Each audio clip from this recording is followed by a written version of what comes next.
Thank you, Lord. Thank you, Jesus. We worship you. We give you glory. ಯೇಸುವೇ, ನಿಮಗೆ ಸ್ತೋತ್ರ, ನಿಮಗೆ ವಂದನೆ. ಓಹೋ, ಕಮಾನ್, ನಾವೆಲ್ಲ ಆತನನ್ನು ಆರಾಧಿಸೋಣ. Thank you lord.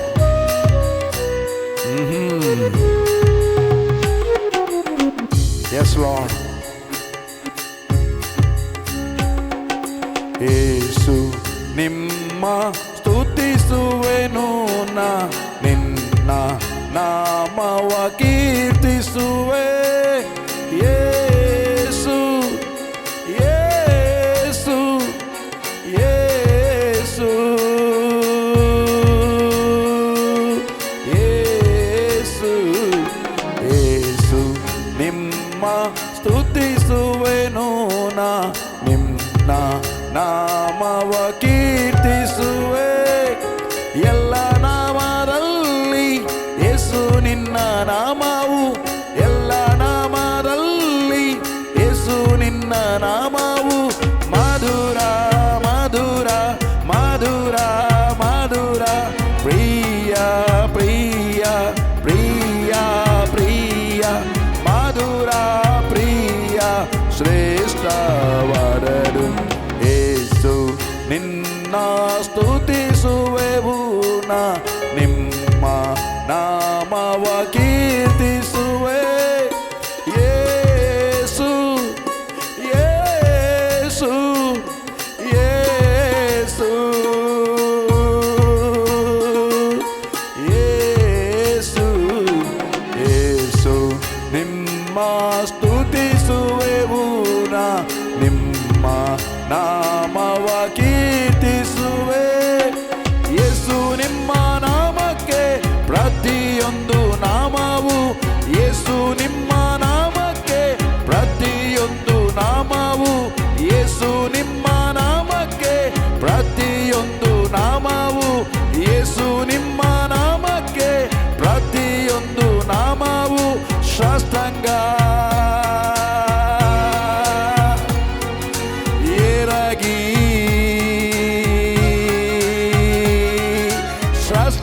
ಶಾಸ್ತ್ರಾಂಗವೇರಾಗಿ ನಮಿಸುತ್ತಿರುವರು.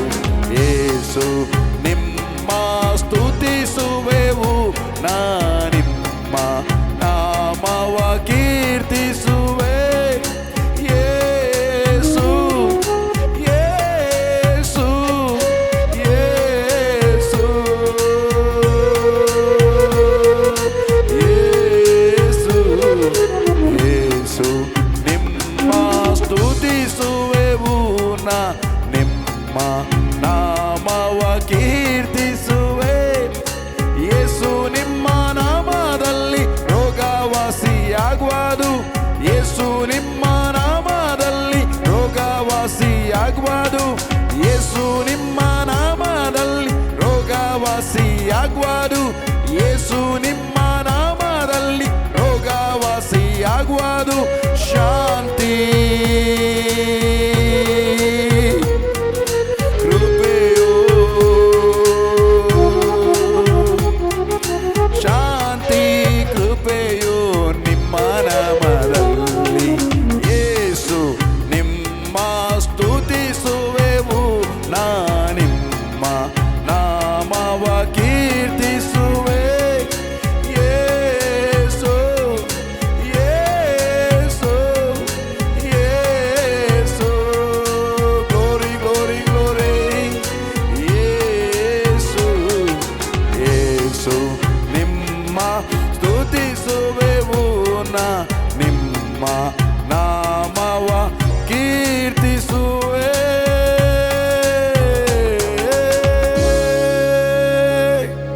Thank you, Lord. Thank you, Jesus. Wonderful God. Amen, amen, amen. Praise the Lord. ಕರ್ತನಾದ ಯೇಸು ಕ್ರಿಸ್ತನ ನಾಮಕ್ಕೆ ಸ್ತೋತ್ರವಾಗಲಿ. ನಾವು ಸ್ತೋತ್ರ ಮಾಡುವ ಆತನು ಒಳ್ಳೆಯವನು, ಒಳ್ಳೆಯದನ್ನೇ ಮಾಡುವ ಆತನು. ಕ್ರಿಸ್ತನಲ್ಲಿ ಪ್ರಿಯರೇ, ದ ವರ್ಡ್ ಆಫ್ ಲೈಫ್ ಸಜೀವ ವಾಕ್ಯ ಈ ಕಾರ್ಯಕ್ರಮಕ್ಕಾಗಿ ನಿಮ್ಮೆಲ್ಲರನ್ನು ಹೃದಯಪೂರ್ವಕವಾಗಿ ಸ್ವಾಗತಿಸುತ್ತೇನೆ. ಆತನು ಒಳ್ಳೆಯವನಾದ ನಮ್ಮ ತಂದೆ, ಆತನ ವಾಕ್ಯ ಇಬ್ಬಾಯಿ ಕತ್ತಿಗಿಂತಲೂ ಹದವಾದದ್ದು, ಆತನ ವಾಕ್ಯ ಶ್ರೇಷ್ಠವಾದದ್ದು. ಹಾಗಾಗಿ ಈ ದಿವಸ ನಾವು ದೇವರ ವಾಕ್ಯವನ್ನು ಕೇಳುವ ಒಂದು ಸುಂದರವಾಗಿ ನಾವು ಆತನನ್ನು ಆರಾಧಿಸಿದ್ದೇವೆ. ಆರಾಧನೆ, ನಾನು ಯಾವಾಗಲೂ ಆತನ ಆರಾಧನೆಯನ್ನು ತುಂಬ ಎಂಜಾಯ್ ಮಾಡ್ತೇನೆ, ಎಂಜಾಯ್ ಮಾಡಿ ಆರಾಧಿಸ್ತೇನೆ. ಐ ಲವ್ ಟು ವರ್ಷಿಪ್, ಆರಾಧಿಸುವಂಥ ನಾನು ಪ್ರೀತಿಸುತ್ತೇನೆ. ಹಾಗಾಗಿ ಸ್ವಲ್ಪ ಹೊತ್ತು ಆರಾಧಿಸಿದೆವು. ಈಗ ವಾಕ್ಯ ಕೇಳುವ ಸಮಯ. ಫಿಲಿಪ್ಪಿಯವರೆಗೆ ಬರೆದ ಪತ್ರಿಕೆ 2ನೇ ಅಧ್ಯಾಯ ಓದೋಣ. ಕ್ರಿಸ್ತ ಯೇಸುವಿನಲ್ಲಿದ್ದಂಥ ಮನಸ್ಸು ನಿಮ್ಮಲ್ಲಿಯೂ ಇರಲಿ. ಕ್ರಿಸ್ತ ಯೇಸುವಿನಲ್ಲಿ ಇದ್ದಂಥ ಮನಸ್ಸು. ಪೌಲನು ಕೊರಿಂಥದಲ್ಲಿ ಒಂದು ಪತ್ರಿಕೆಯಲ್ಲಿ ಬರೀತಾನೆ, ನಮಗಾದರೂ ಕ್ರಿಸ್ತನ ಮನಸ್ಸು ದೊರಕಿತು ಎಂಬುದಾಗಿ. ನಮಗಾದರೂ ಕ್ರಿಸ್ತನ ಮನಸ್ಸು ದೊರಕಿತು. ಬಟ್ ಇಲ್ಲಿ ಬರೆಯುವಾಗ ಫಿಲಿಪ್ಪಿಯರಿಗೆ ಹೇಳ್ತಾನೆ, ಕ್ರಿಸ್ತ ಯೇಸುವಿಗಿದ್ದಂಥ ಮನಸ್ಸು ನಿಮ್ಮಲ್ಲಿಯೂ ಇರಲಿ ಅಂತ ಹೇಳಿ ಕೇವಲ ಅಲ್ಲಿಗೆ ನಿಲ್ಲಿಸಲಿಲ್ಲ. ಕ್ರಿಸ್ತ ಯೇಸುವಿನಲ್ಲಿ ಎಂಥ ಮನಸ್ಸು ಇತ್ತು ಎಂಬುದಾಗಿ ಆತನು ಕೆಳಗೆ ವಿವರಿಸ್ತಾನೆ. ಏನು ಎಂಥ ಮನಸ್ಸು? ಆತನು ದೇವ ಸ್ವರೂಪನಾಗಿದ್ದರು, ದೇವರಿಗೆ ಸರಿಸಮಾನ ಈಕ್ವಲ್ ಪದವಿಯನ್ನು ಬಿಡಲು ನೆನೆಸದೆ ತನ್ನನ್ನು ಬರಿದು ಮಾಡಿಕೊಂಡು ದಾಸನ ರೂಪವನ್ನು ಧರಿಸಿಕೊಂಡು ಮನುಷ್ಯರಿಗೆ ಸದೃಶನಾದನು. ಹೀಗೆ ಆತನು ಆಕಾರದಲ್ಲಿ ಮನುಷ್ಯನಾಗಿ ಕಾಣಿಸಿಕೊಂಡಿದ್ದಾಗ ತನ್ನನ್ನು ತಗ್ಗಿಸಿಕೊಂಡು ಮರಣವನ್ನೆಂದರೆ ಶಿಲುಬೆಯ ಮರಣವಾದರೂ ಹೊಂದುವಷ್ಟು ವಿಧೇಯನಾದನು. ಈ ಕಾರಣದಿಂದ ಇಲ್ಲಿ ಆತನ ಮನಸ್ಸನ್ನು ಎಕ್ಸ್ಪ್ಲೈನ್ ಮಾಡ್ತಾನೆ. ಎಂಥ ಮನಸ್ಸು ಕ್ರಿಸ್ತನಲ್ಲಿತ್ತು. ಆತನು ದೇವರಾಗಿದ್ದ, ದೇವರಿಗೆ ಸರಿಸಮಾನವಾಗಿದ್ದ, ದೇವರು ಆತನು ಒಂದೇ ಆಗಿದ್ದರು. ಆದರೂ ಅಲ್ಲಿ ಭೂಲೋಕಕ್ಕೆ ಹೋಗಬೇಕು, ತಂದೆಯಾದ ದೇವರು ತನ್ನ ಮಗನಾದ ಯೇಸುವನ್ನು ಭೂಲೋಕಕ್ಕೆ ಕಳಿಸಬೇಕು ಎಂಬುದಾಗಿ ಆಲೋಚನೆ ಮಾಡಿಕೊಂಡಾಗ ದೇವರಿಗೆ ಸರಿಸಮಾನವಾದ ಪದವಿಯನ್ನು ಆತನು ಬಿಡಲೆಲ್ಲನು ನಾನು ಹೋಗುವುದಿಲ್ಲ ಅಂತ ಹೇಳದೆ ಮೊದಲು ತನ್ನನ್ನು ಬರಿದು ಮಾಡಿಕೊಂಡ. ಏನೆಲ್ಲ ಆತನಾಗಿದ್ದ, ಆತನು ಆ ಮನಸ್ಸಿನಲ್ಲಿ ಎಲ್ಲವನ್ನು ಬರಿದು ಮಾಡಿಕೊಂಡು ಒಬ್ಬ ಸೇವಕನ ರೂಪವನ್ನು ಧರಿಸಿಕೊಂಡು ನಮ್ಮ ಮಧ್ಯದಲ್ಲಿ ಕಾಣಿಸಿಕೊಂಡ. ಬಂದುಬಿಟ್ಟ, ಭೂಲೋಕಕ್ಕೆ ಬಂದ, ಒಪ್ಪಿಕೊಂಡ. ಮನುಷ್ಯರು ಹೇಗೆ ಆಕಾರದಲ್ಲಿ ಬೆಳೆದರೋ ಅದೇ ರೀತಿಯಲ್ಲಿ ಬೆಳೆಯುವುದಕ್ಕೆ ತನ್ನನ್ನು ಒಪ್ಪಿಸಿಕೊಟ್ಟ. ಅಲ್ಲಿ ಹೇಳ್ತದೆ ನೋಡಿ, ಯೇಸು ಕ್ರಿಸ್ತನು ಬರುವಾಗಲೇ ಗೊತ್ತುಂಟು ಆತನು ಏನಕ್ಕೋಸ್ಕರ ಬರ್ತಾ ಇದ್ದಾನೆ ಎಂಬುದಾಗಿ.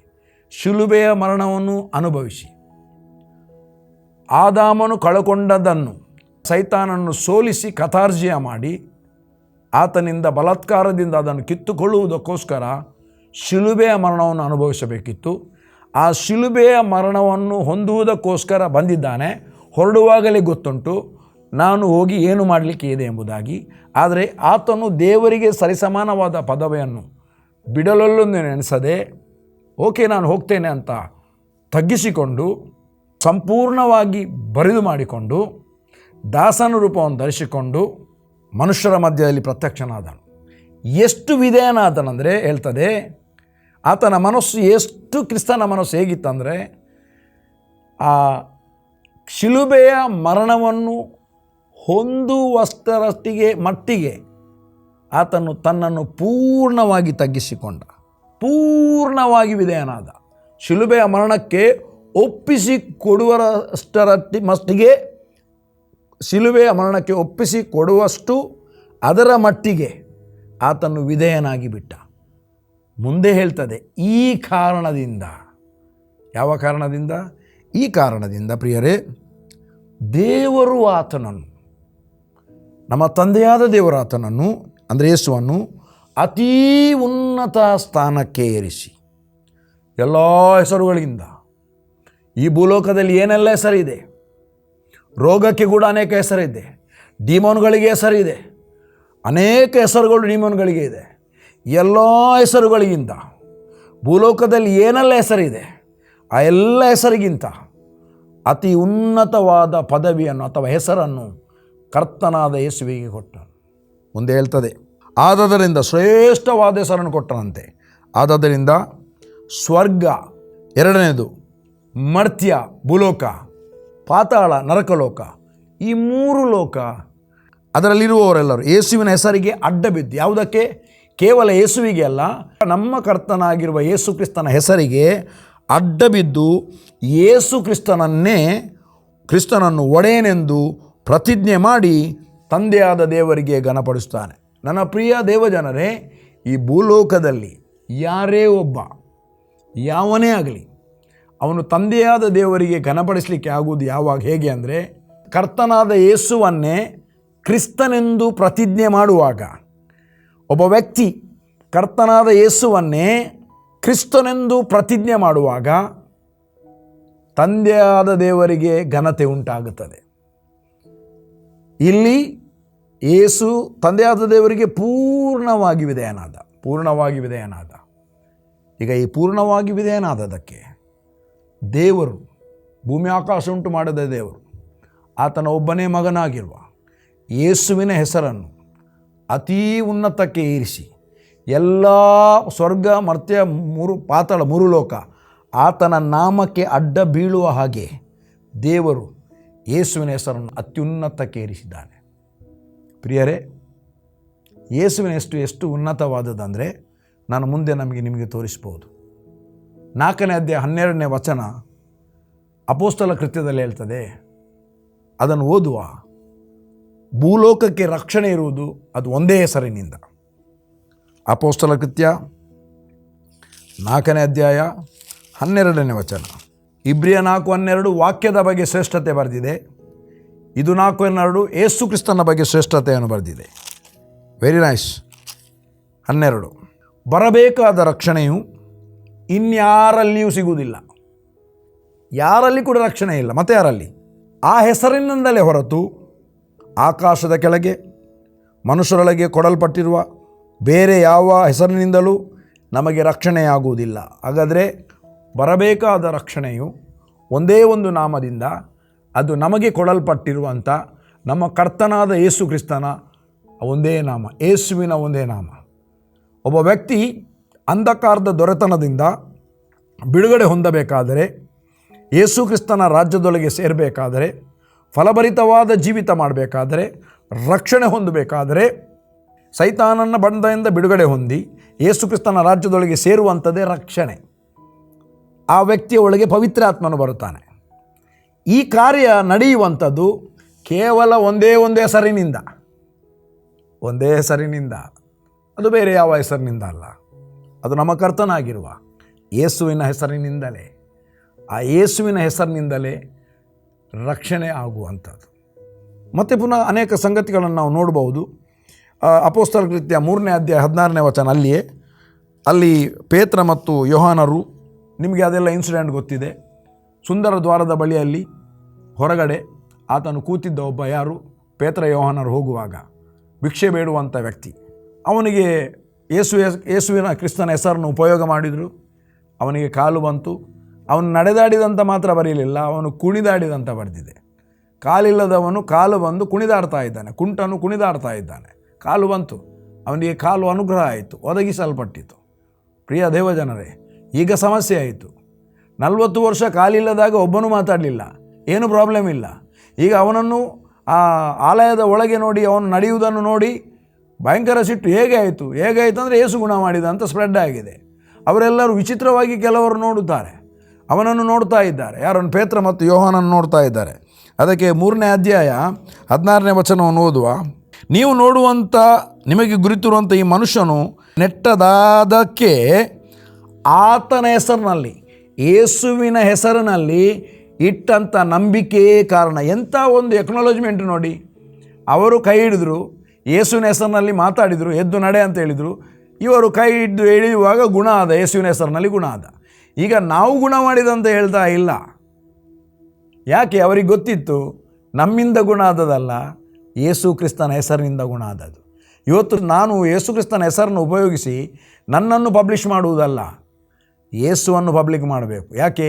ಒಬ್ಬ ಗುಣ ಹೊಂದಬೇಕಾದರೆ ಆ ನಾಮವು ಬಹಳ ಪ್ರಾಮುಖ್ಯವಾದದ್ದು.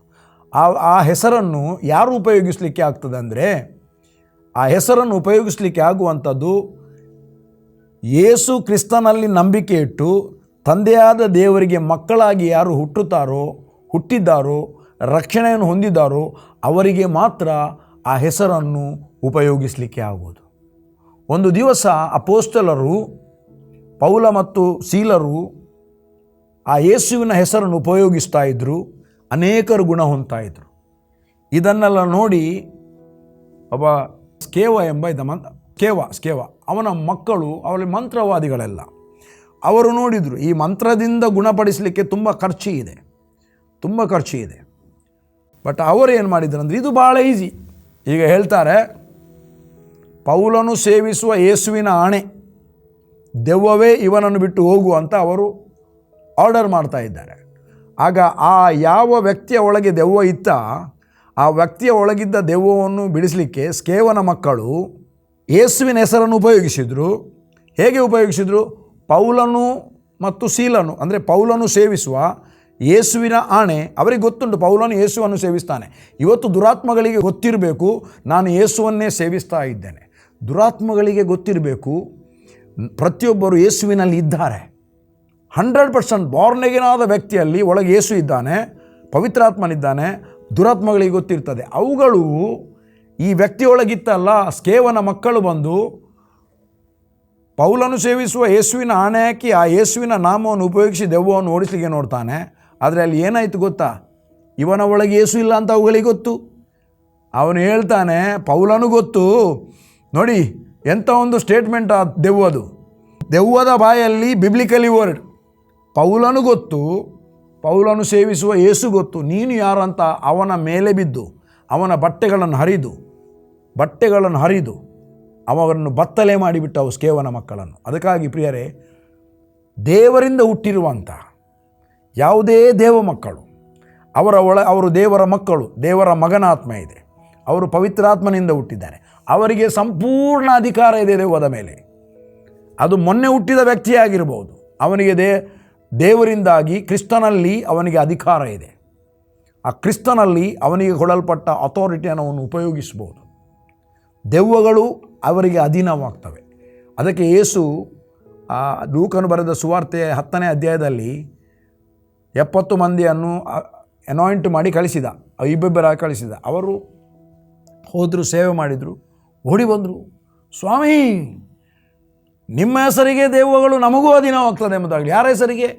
ಯೇಸುವಿನ ಹೆಸರನ್ನು ಹೇಳುವಾಗ ದೆವ್ವಗಳು ನಮಗೂ ಅಧೀನವಾಗುತ್ತದೆ ಎಂಬುದಾಗಿ ಹೇಳಿದರು. ಅದಕ್ಕೆ ಯೇಸು ಒಂದು ಹೇಳಿದ ಮಾತು ಸಿಂಪಲ್ ಆಗಿ, ದೆವ್ವಗಳು ನಿಮಗೆ ಅಧೀನವಾಗ್ತವೆ ಎಂಬುದಾಗಿ ಸಂತೋಷ ಪಡಬೇಡಿರಿ, ನಿಮ್ಮ ಹೆಸರು ಪರಲೋಕದಲ್ಲಿ ಬರೆಯಲ್ಪಟ್ಟಿದ್ದಲ್ಲ, ಅದಕ್ಕೆ ಸಂತೋಷ ಪಡಿರಿ. ಅಂದರೆ ಪ್ರತಿಯೊಂದು ದೇವರ ಮಕ್ಕಳ ಹೆಸರುಗಳು ಪರಲೋಕದಲ್ಲಿ ಬರೆಯಲ್ಪಟ್ಟಿದೆ, ಅದು ಅಳಿಸಲ್ಪಡುವುದಿಲ್ಲ. ಅಳಿಸಲ್ಪಡುವಂಥ ಚಾನ್ಸ್ ಇದೆ, ಅದು ಮತ್ತೆ ಮಾತಾಡ್ತೇನೆ. ಅದು ಕ್ರಿಸ್ತನನ್ನು ರಿಜೆಕ್ಟ್ ಮಾಡಿದರೆ. ಆದರೆ ಯೇಸು ಕ್ರಿಸ್ತನ ರಕ್ತವು ಅಂಥ ಸಿಂಪಲ್ ರಕ್ತ ಅಲ್ಲ, ಈಸಿಯಾಗಿ ಯೇಸುವನ್ನು ಕಳ್ಕೊಳ್ಳಿಕ್ಕೆ. ನೋ. ಯೇಸು ಕ್ರಿಸ್ತನ ರಕ್ತ, ಸುರಿಸಲ್ಪಟ್ಟಂಥ ರಕ್ತ ಶಿಲುಬೆಯಲ್ಲಿ, ಅದು ಅಮೂಲ್ಯವಾದ ರಕ್ತ. ಅದು ನಮಗೆ ರಕ್ಷಣೆಯನ್ನು ಕೊಟ್ಟಂಥ ರಕ್ತ, ಸೈತಾನನ ಬಂಧನದಿಂದ ಬಿಡಿಸಿದಂಥ ರಕ್ತ, ನಮಗೆ ಮೋಕ್ಷವನ್ನು ದಯಪಾಲಿಸಿದಂಥ ರಕ್ತ, ನಮ್ಮನ್ನು ದೇವರ ಮಕ್ಕಳನ್ನಾಗಿ ಮಾಡಿದಂಥ ರಕ್ತ. ಬಟ್ ಯೇಸು ಹೇಳ್ತಾನೆ, ಅವರು ಯೇಸುವಿಗೆ ಹೇಳಿದ್ರು, ಸ್ವಾಮಿ ನಿನ್ನ ಹೆಸರಿಗೆ ನಮಗೂ ಕೂಡ ದೆವ್ವಗಳು ಅಧೀನವಾಗ್ತಾ ಇದೆ. ಎಂಥ ಒಂದು ಖುಷಿ ಪ್ರಿಯರೇ. ಇಲ್ಲಿ ಸ್ಕೇವನ ಮಕ್ಕಳು wrong person right word and right ನೇಮನ್ನು ಉಪಯೋಗಿಸಿದರು, ಬಟ್ ಅವರಿಗೆ ದೆವ್ವ ಅಧೀನ ಆಗಲಿಲ್ಲ. ರೈಟ್ ಪರ್ಸನ್, ರೈಟಾದ ಸರಿಯಾದ ವ್ಯಕ್ತಿ, ದೇವರ ಮಗ ಯೇಸುವಿನ ಹೆಸರನ್ನು ಉಪಯೋಗಿಸುವಾಗ ದೆವ್ವಗಳು ಆ ಹೆಸರಿಗೆ ಅಧೀನವಾಗ್ತವೆ. ಯಾವ ವ್ಯಕ್ತಿ ಆ ಹೆಸರನ್ನು ಉಚ್ಚಾರ ಮಾಡಿ ದೆವ್ವದ ಅವನಿಗೆ ವಿರುದ್ಧವಾಗಿರೋ ದುರಾತ್ಮಗಳ ಮೇಲೆ ಮಾತಾಡ್ತವೋ, ಆ ದುರಾತ್ಮಗಳು ಅವನ ಮಾತಿಗೆ ಯೇಸುವಿನ ಹೆಸರು ಹೇಳಿದ್ದರಿಂದ ಅವನ ಮಾತಿಗೆ 100% ಅಧೀನವಾಗ್ತವೆ. ಕೇವಲ ಮಕ್ಕಳಿಗೆ ಮಾಡಿದ ಹಾಗೆ ದೇವರ ಮಕ್ಕಳಿಗೆ ಯಾರಿಗೂ ಆಗುವುದಿಲ್ಲ. ಆ ಹೆಸರನ್ನು ಉಪಯೋಗಿಸುವಾಗ ಆಗ್ತದೆ. ಆದರೆ ಯೇಸು ಹೇಗೆ ತಂದೆಯಾದ ದೇವರಿಗೆ ವಿಧೇಯನಾದನ, ಅದೇ ರೀತಿ ನಾವು ವಿಧೇಯರಾಗಿ ನಡೆಯುವಾಗ, ಓ ನನ್ನ ಪ್ರಿಯ ದೇವ ಜನರೇ, ನಮಗೆ ಯಾವುದೇ ಎದುರಿರುವುದಿಲ್ಲ, ಎಲ್ಲವೂ ಸಬ್ಮಿಸ್ ಆಗ್ತದೆ. ಅದಕ್ಕೆ ಆ ನಾಮ ಭಾಳ ಉನ್ನತವಾದ ನಾಮ. ಆ ನಾಮಕ್ಕೆ ಸ್ವರ್ಗ ಮಧ್ಯ ಪಾತಾಳ 3 ಲೋಕವು ಅಡ್ಡ ಬೀಳ್ತದೆ. ಎಷ್ಟು ಉನ್ನತವಾದ ನಾಮ! ಯೋಹಾನನು ಬರೆದ ಸುವಾರ್ತೆ 16ನೇ ಅಧ್ಯಾಯ 23ನೇ ವಚನ, ಅದರಲ್ಲಿ ಯೇಸುವಿನ ನಾಮದ ಬಗ್ಗೆ, ನಾವು ಬೈಬಲ್ನಲ್ಲಿ ಯೇಸುವಿನ ನಾಮದ ಬಗ್ಗೆ ಇರುವಂಥ ಉಲ್ಲೇಖ ಅನೇಕ ಸಂಗತಿಗಳನ್ನು ನಾವು ನೋಡಬಹುದು. ಬಟ್ ಯೇಸುವಿನ ನಾಮ ಅದಷ್ಟು ಉನ್ನತವಾದ ನಾಮ, ಸತ್ಯವೇದದ ಅನುಸಾರವಾಗಿ ಭೂಲೋಕದಲ್ಲಿಯೂ ಎಲ್ಲಿಯೂ ಇಲ್ಲ, ಪರಲೋಕದಲ್ಲಿಯೂ ಕೂಡ, ಆಕಾಶದ ಕೆಳಗೆ ಕೊಡಲ್ಪಟ್ಟಿರುವ ಆ ಒಂದು ನಾಮದ ಹೊರತಾಗಿ ಬೇರೆ ಯಾವ ನಾಮದಿಂದಲೂ ಒಬ್ಬನಿಗೆ ಮೋಕ್ಷ ಸಿಗುವುದಿಲ್ಲ ಅಥವಾ ರಕ್ಷಣೆ ಇಲ್ಲ ಎಂಬುದಾಗಿ ಸತ್ಯವೇದದಲ್ಲಿ ಬರೆಯಲ್ಪಟ್ಟಿದೆ. ಒಂದೇ ಒಂದು ನಾಮದಿಂದ ರಕ್ಷಣೆ ಅಂದರೆ ಮೋಕ್ಷ. ರಕ್ಷಣೆ ಅಂದರೆ ಮೋಕ್ಷ. ಯಾವ ವ್ಯಕ್ತಿ ಯೇಸುವನ್ನು ಅಂಗೀಕರಿಸಿದಾನೋ ಆತನು ಅಂಧಕಾರದ ದುರಾತ್ಮನ ದೊರೆತನದಿಂದ, ಸೈತಾನನ ರಾಜ್ಯದಿಂದ, ದುರಾತ್ಮನ ದೊರೆತನದಿಂದ ಸಂಪೂರ್ಣವಾಗಿ ಬಿಡುಗಡೆಯಾಗಿ ಸಂಪೂರ್ಣವಾಗಿ ನಮ್ಮ ಕರ್ತನಾಗಿರುವ ಯೇಸು ಕ್ರಿಸ್ತನ ರಾಜ್ಯದೊಳಗೆ ಅವನು ಸೇರ್ತಾನೆ. ಅವನಿಗೆ ಬಿಡುಗಡೆ ಆಗ್ತದೆ. ಅದಕ್ಕೆ 5ನೇ ಅಧ್ಯಾಯ 24ನೇ ವಚನ ಯೋಹಾನನು ಬರೆದ ಸುವಾರ್ತೆ ಹೇಳ್ತದೆ, ಹೀಗೆ ಬರೆದಿದೆ, ನನ್ನ ಮಾತುಗಳನ್ನು ಕೇಳಿ ನನ್ನನ್ನು ಕಳಿಸಿಕೊಟ್ಟ ಆತನನ್ನು ನಂಬುವವನು ಆತ ನಿತ್ಯ ಜೀವವನ್ನು ಹೊಂದಿದ್ದಾನೆ, ಮೋಕ್ಷವನ್ನು ಹೊಂದಿದ್ದಾನೆ, ನಿತ್ಯ ಜೀವವನ್ನು ಹೊಂದಿದ್ದಾನೆ. ಅವನು ತೀರ್ಪಿಗೆ ಗುರಿಯಾಗುವುದಿಲ್ಲ. ಅವನು ಮರಣದಿಂದ ಪಾರಾಗಿ ಆ ಜೀವಕ್ಕೆ ಸೇರಿದ್ದಾನೆ. ಅಂದರೆ ಎಂಥ ಜೀವ? ದ ಅಬಂಡೆಂಟ್ ಲೈಫ್, ಝೋಯೋ ಲೈಫ್, ಎಟರ್ನಲ್ ಲೈಫ್, ಎಟರ್ನಿಟಿಗೆ ಆತನು ಸೇರಿದ್ದಾನೆ. ಅವನ ನಿತ್ಯತ್ವ ಇರುವುದು ಪರಲೋಕದಲ್ಲಿ, ನಿತ್ಯತ್ವ ಇರುವುದು ಸ್ವರ್ಗದಲ್ಲಿ, ನಿತ್ಯತ್ವ ಇರುವುದು ಕರ್ತನಾದ ಯೇಸುವಿನ ಮೂಲಕವಾಗಿ ಮಾಡಲ್ಪಟ್ಟಂಥ, ದೇವರು ಮಾಡಿರುವಂಥ ನೂತನ ಭೂಮಿ ನೂತನ ಆಕಾಶದಲ್ಲಿ ಆತನ ನಿತ್ಯತ್ವ ಇರುವುದು. ದೇವರೊಂದಿಗೆ ನಿತ್ಯತ್ವ, ಕರ್ತನೊಂದಿಗೆ ನಿತ್ಯತ್ವ, ಪರಲೋಕದಲ್ಲಿ ನಿತ್ಯತ್ವ, ದೇವರ ರಾಜ್ಯದಲ್ಲಿ ನಿತ್ಯತ್ವ. ಎಂಥ ಒಂದು ವಂಡರ್ಫುಲ್ ವರ್ಡ್. ನಾವು 16ನೇ ಅಧ್ಯಾಯ 23ನೇ ವಚನ ಮತ್ತು 24ನೇ ವಚನವನ್ನು ಓದಿಕೊಳ್ಳೋಣ. ಯೋಹಾನನು ಬರೆದ ಸುವಾರ್ತೆ, ಆ ದಿನದಲ್ಲಿ ನೀವು ನನಗೆ ಯಾವ ಪ್ರಶ್ನೆಯನ್ನು ಮಾಡುವುದಿಲ್ಲ. ನಿಮಗೆ ನಿಜ ನಿಜವಾಗಿ ಹೇಳುತ್ತೇನೆ, ನೀವು ತಂದೆಯನ್ನು ಏನಾದರೂ ಬೇಡಿಕೊಂಡರು, ನಾವು ಪರಲೋಕದ ತಂದೆ ಹತ್ರ ಏನಾದರೂ ಬೇಡಿಕೊಂಡರೆ, ಅಂದರೆ ಆಸ್ಕ್, ಕೇಳಿಕೊಂಡರೆ, ಅದನ್ನು ಆತನು ಅಂದರೆ ತಂದೆ ನನ್ನ ಹೆಸರಿನ ಮೇಲೆ ನಿಮಗೆ ಕೊಡುತ್ತಾನೆ. ವಂಡರ್ಫುಲ್. ತಂದೆಯಾದ ದೇವರು ನಾವು ಏನು ಕೇಳಿಕೊಂಡಾಗ, ಯಾವಾಗ ನಮ್ಮ ಕರ್ತನಾದ ಯೇಸು ಕ್ರಿಸ್ತನ ಹೆಸರಿನಲ್ಲಿ ನಾವು ಕೇಳಿಕೊಳ್ಳುತ್ತೇವೆ, ಆಗ ದೇವರು ಕೂಡ ಕೊಡುವಂಥದ್ದು ಯೇಸುವಿನ ಹೆಸರಿನ ಮೇಲೆ, ಯೇಸು ಕ್ರಿಸ್ತನ ಹೆಸರಿನ ಮೇಲೆ. ಅದಕ್ಕೆ ಆ ನಾಮ ಮಹೋನ್ನತವಾದ ನಾಮ. ಅದಕ್ಕೆ ನಾವು ಮಾಡ್ತೇವೆ, ಯೇಸು ನಾಮ ಮಹೋನ್ನತ ನಾಮ, ಪ್ರಭು ಯೇಸು ನಾಮ ಅತ್ಯಂತ ಮಧುರ, ಯೇಸು ನಾಮ ಎಷ್ಟೋ ಶ್ರೇಷ್ಠ, ಪ್ರಭು ಯೇಸು ನಾಮ ಎಷ್ಟೋ ಶ್ರೇಷ್ಠ. ಶ್ರೇಷ್ಠವಾದ ನಾಮ, ಅತಿ ಶ್ರೇಷ್ಠವಾದ ನಾಮ ಅದು ಯೇಸುವಿನ ನಾಮ. ಎಂತೆಲ್ಲ ಹಾಡುಗಳು ಬರೆದಿದ್ದಾರೆ.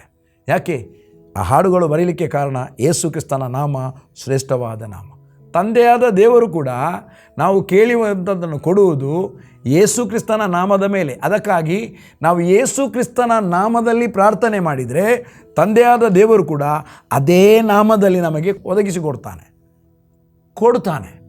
ಅದಕ್ಕಾಗಿ ಪ್ರಿಯರೇ, ಪ್ರತಿಯೊಂದು ಪ್ರಾರ್ಥನೆ ಮಾಡುವಾಗ ನಾವು ತಂದೆಯಾದ ದೇವರ ಹತ್ರ ಪ್ರಾರ್ಥಿಸ್ತೇವೆ, ಲಾಸ್ಟಿಗೆ ಹೇಳ್ತೇವೆ, ಯೇಸು ಕ್ರಿಸ್ತನ ಹೆಸರಿನಲ್ಲಿ ನಾವು ಕೇಳಿಕೊಳ್ಳುತ್ತೇವೆ ತಂದೆಯೇ, ಆಮೇನ್ ಎಂಬುದಾಗಿ. ಆ ಒಂದು ನಾಮದಲ್ಲಿ ನಾವು ಆ ನಾಮವನ್ನು ಉಪಯೋಗಿಸುವಾಗ ರೋಗಗಳು ಓಡುತ್ತವೆ. ಆ ನಾಮವನ್ನು ಉಪಯೋಗಿಸುವಾಗ ಸೈತಾನನ ದೂತರು ಓಡುತ್ತಾರೆ.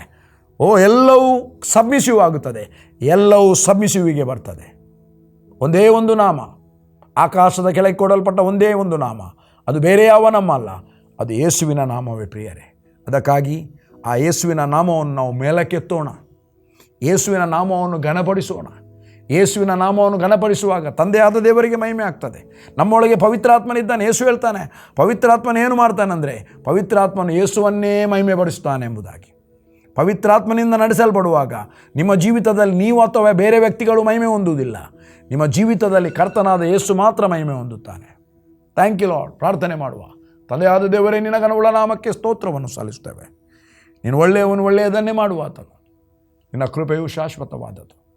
ಕರ್ತನೇ, ನಿನ್ನ ನಾಮಕ್ಕಿರುವ ಮಹತ್ವವನ್ನು ನಾನು ತಿಳಿಸಿದ್ದೇನೆ ಸ್ವಾಮಿ. ಇನ್ನೂ ಕೂಡ ಅದನ್ನು ಕಂಟಿನ್ಯೂ ಮಾಡುತ್ತೇವೆ ಸ್ವಾಮಿ. ಈ ಒಂದು ಮಾತುಗಳು ಎಲ್ಲ ಕಡೆಗೆ ಸ್ಪ್ರೆಡ್ ಆಗಲಿ. ನೋಡುವವರು ಯೂಟ್ಯೂಬ್ನಲ್ಲಿ, ಫೇಸ್ಬುಕ್ನಲ್ಲಿ ನೋಡುವವರೆಲ್ಲರೂ ಕರ್ತನೆ ಎಲ್ಲ ಕಡೆಗೆ ಇದನ್ನು ಪ್ರಸರಿಸಲಿ, ಎಲ್ಲರಿಗೆ ಇದನ್ನು ಕಳಿಸಲಿ, ಎಲ್ಲರೂ ಇದನ್ನು ನೋಡಲಿ. ಯೇಸುವಿನ ನಾಮಕ್ಕಿರುವ ಮಹಿಮೆ, ಮಹತ್ವ ಎಲ್ಲರಿಗೆ ಸ್ಪ್ರೆಡ್ ಆಗಲಿ. ಕೇಳುವವರು ಕೂಡ ಸ್ವಾಮಿ ಈ ನಾಮವನ್ನು ಉಪಯೋಗಿಸಲಿ, ಈ ನಾಮದಿಂದ ಮಹಿಮೆಯನ್ನು ಹೊಂದಿಕೊಳ್ಳಲಿ ಎಂಬುದಾಗಿ ಪ್ರಾರ್ಥಿಸ್ತೇನೆ. ಎಲ್ಲದರಲ್ಲಿ ಘನಮಾನ ಮಹಿಮೆ ನಿನಗೆ, ಯೇಸುವಿನ ನಾಮದಲ್ಲಿ ತಂದೆ, ಆಮೆನ್ ಆಮೆನ್. ಪ್ರಿಯರೇ, ಈಗ ಕೇಳಿದಂಥ ಸಂದೇಶ ಅದು ನನ್ನ ಯೂಟ್ಯೂಬ್ ಜಾನಮ್ಮಣ್ಣ ಯೂಟ್ಯೂಬ್ನಲ್ಲಿ ಬರ್ತದೆ. ನೀವೆಲ್ಲರ ಯೂಟ್ಯೂಬನ್ನು ನೋಡಿ ಸಬ್ಸ್ಕ್ರೈಬ್ ಮಾಡಿ ಮತ್ತು ಅನೇಕರಿಗೆ ಅದು ಶೇರ್ ಆಗುವಂತೆ ಈ ಒಂದು ಯೇಸುವಿನ ನಾಮ ಮತ್ತು ಅನೇಕ ಸಂದೇಶ 126 ಸಂದೇಶ ಯೂಟ್ಯೂಬಲ್ಲಿದೆ. ನೋಡಿ, ಶೇರ್ ಮಾಡಿ, ಸಬ್ಸ್ಕ್ರೈಬ್ ಮಾಡಿಕೊಳ್ಳಿ. ಫೇಸ್ಬುಕ್ಕಲ್ಲಿ ಕೂಡ ಬರ್ತಾ ಇದೆ, ಎಲ್ಲರಿಗೂ ಶೇರ್ ಮಾಡಿ. ಈ ಕೊನೆಯ ಕಾಲದಲ್ಲಿ ಕ್ರಿಸ್ತನ ಬರೋಣ ಬೇಗನಿರುವುದರಿಂದ ಎಲ್ಲರಿಗೆ ಈ ವಾಕ್ಯವು ರೀಚ್ ಆಗಲಿ, ಎಲ್ಲರಿಗೆ ರೀಚ್ ಆಗಲಿ. ಅದಕ್ಕೆ ನಿಮ್ಮ ಸಹಾಯ ಅಗತ್ಯ ಇದೆ. God bless you. You are blessed. Amen.